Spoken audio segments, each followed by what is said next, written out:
Adrian Jones, a 7-year-old boy who was tortured, murdered, and fed to the swines by none other than his own father and stepmother. Adrian's dad and stepmom abused him for months. Now we are getting answers as to how this went undetected. While these images are graphic, we believe to get the answers Adrian deserves. Why are you doing that? Because I keep on getting cold when I'm out here. But Adrian's smile soon faded. Never before seen video takes us inside Adrian's last moments.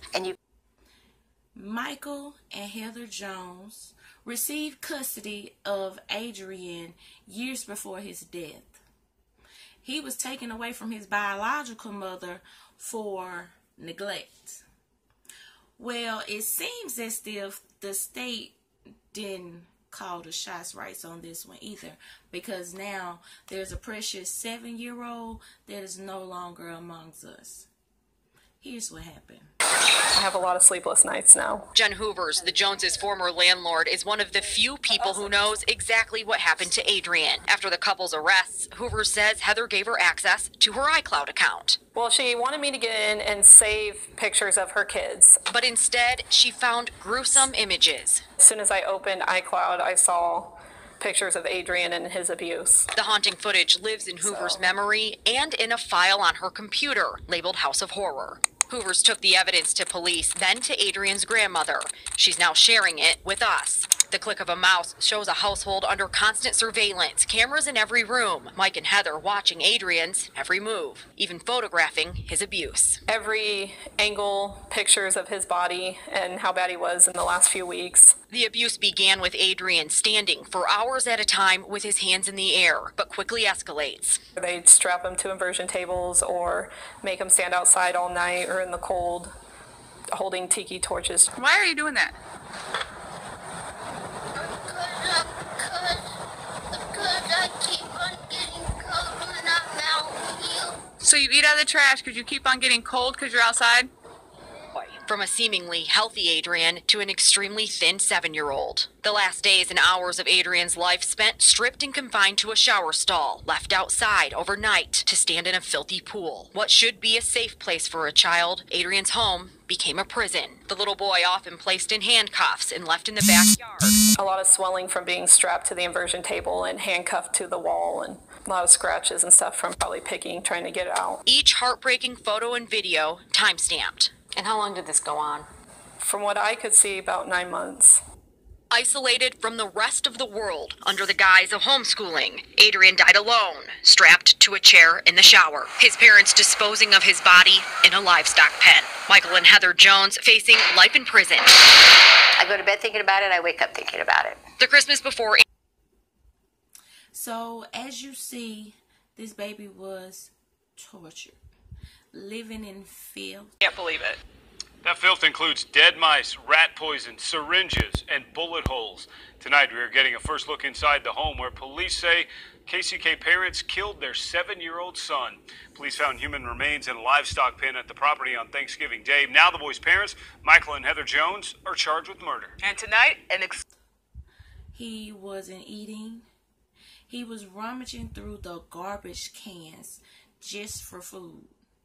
He was brutally beaten. He had to go through countless hours of standing or being strapped down to tables and chairs and restraints.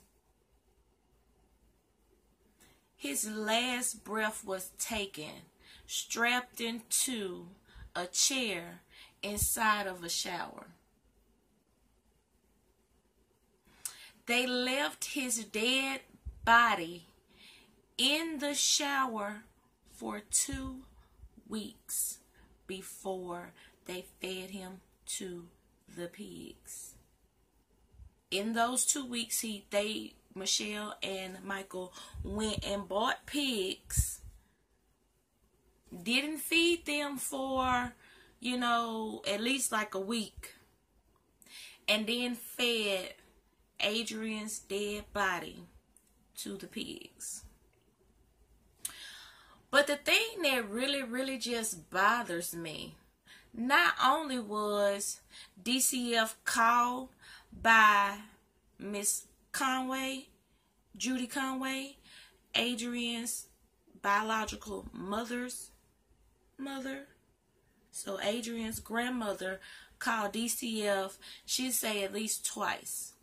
You have reports from neighbors calling DCF when they seen Heather making Adrian stand outside, for hours at a time.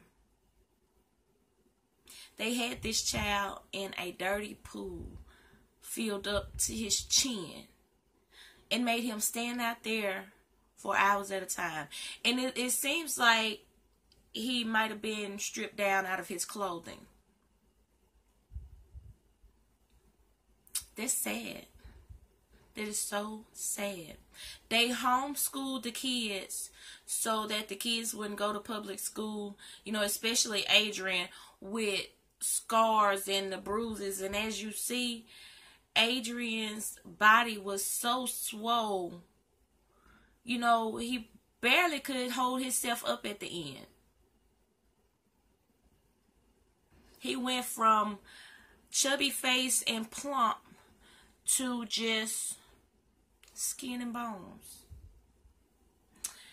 The landlord says this is documented to be happening over 9 months. Why didn't DCF remove those kids out of their home? Not only for the abuse, but for the filth. Yes. So when the police and stuff was going on this property, you can see the outside had a lot of debris and stuff. So when they made it on the inside and they saw that wasn't enough alone to remove the kids out of the home. I found that strange.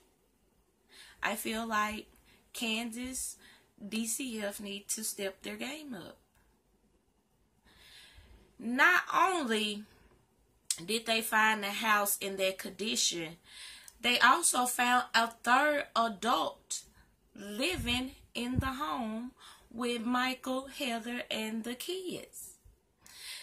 Mr. Willie Flowers was Adrian's grand uncle, which means that is Michael's uncle, his great uncle, Adrian's great uncle. I said grand. Adrian's great uncle, which is Michael's uncle, He also lived there. Now, it was reported that Willie Flowers not only stayed there, but he helped babysit Adrian and his sisters and brothers. It is video of Willie Flowers walking through the kitchen. Adrian is in the nude. That's why I'm not going to show that particular clip, but I'll leave links below. But Adrian is walking in the nude in the kitchen trying to retrieve a bowl of water.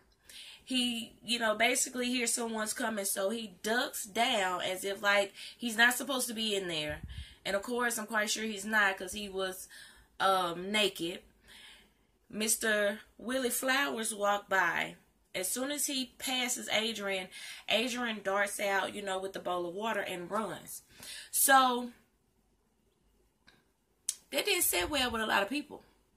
So the thing was, questions was asked, well, why didn't Willie report the abuse? Was he a part of the abuse? And how come he didn't get arrested when Heather and Michael did? But I forgot to tell y'all that the only reason why they found Adrian's remains out there in the pig pen is because Michael and Heather were having a fight, and Heather said that Michael had hit her in the mouth and knocked 2 of her teeth out. So on the police report, it says that when the officers arrived, Heather went out and was saying that Michael was abusing her, and if they looked on the premises, that they would find human remains. So that's how Adrian's remains was found out there at the pig pen.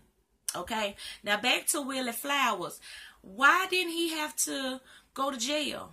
Well, Kansas, and I'm going to check in to see if this is just everywhere's law, but you do not have to report abuse in a home that you're living in as long as you're not the one causing or doing the abusing.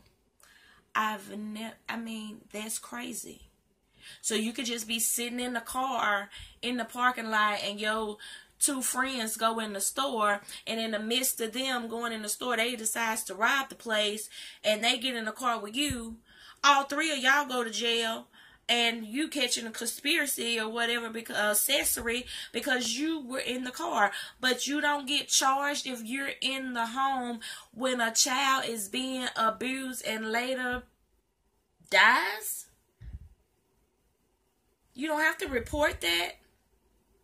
So they're saying that if they can find surveillance, which I feel like that alone shows that that guy had something to do with Adrian's torture and abuse. Because if he was a safety net for Adrian, when Adrian realized that it was Willie Flowers walking through, he'd have been like, oh, okay, it's you, Uncle Willie. And maybe Uncle Willie would have tried to sneak him some bread. But he tried to make no sound slipping away from Uncle Willie. So, I mean, it's got to be some evidence there that shows Michael and Heather not at the home and Adrian still in their bathroom for hours. They had surveillance everywhere. So, I really hope that Willie Flowers gets some charges brought upon him. I really do. The grandmother, Judy Conway, was having problems with DCF releasing Adrian's file. Well, I have some good news. As of April 30th of 2018, this year, Kansas passed the Senate Bill 336. Yeah. That part of the bill states that if a child dies, Kansas state is required within 7 days to release the records of the deceased child, which is name, age, birthday, the date of death, any reports of abuse and neglect or anything like that. It all has to be released within 7 days now. So that bill has been passed. She had a petition going, for the last few years. But as of this year, the bill has been passed. And, now DCF has to give out this information. Because there are several deaths in Kansas pertaining to kids that are in the system. So now it is to basically, see what's going on within the Kansas Children and Family Services Center. So they're looking more into that, but I'm going to keep you updated. You know what I'm saying? I also want to talk about another baby, the 3-year-old baby that was found in a makeshift coffin. So please be sure to catch the next video for an update on that. I will talk about the Adrian Jones situation a little bit more and get into a little more details as far as the DCF and what actions they took, because they had a $25 million lawsuit going. So I'll bring some information about that. I'm not sure if my money makers over here has even heard of the story, but I did want to bring forth the good news of the story that the bill has been passed, and maybe this can get DCF more involved in the homes of, the people that's calling and concerned of some of these kids, because it's too many deaths, it's too many kids falling through the crack in just that one state, not counting all the rest of the states. But in just that one state, it is a lot of kids falling through the cracks, and we need them to tighten up and get the system together to help save some of these kids' lives. Because if you are called and you go out to the home and the home is not up to code, those kids do need to be removed and placed with someone who, number one, will provide them love, and two, that will give them everything else they need as far as shelter, food, clothes, and, you know, just a clean, loving environment for the most part. I hope you enjoyed this video. Like I said, I will be coming back and talking more about this situation. Please catch my next video about the 3-year-old found in a makeshift coffin. I know you want to know what happened with that.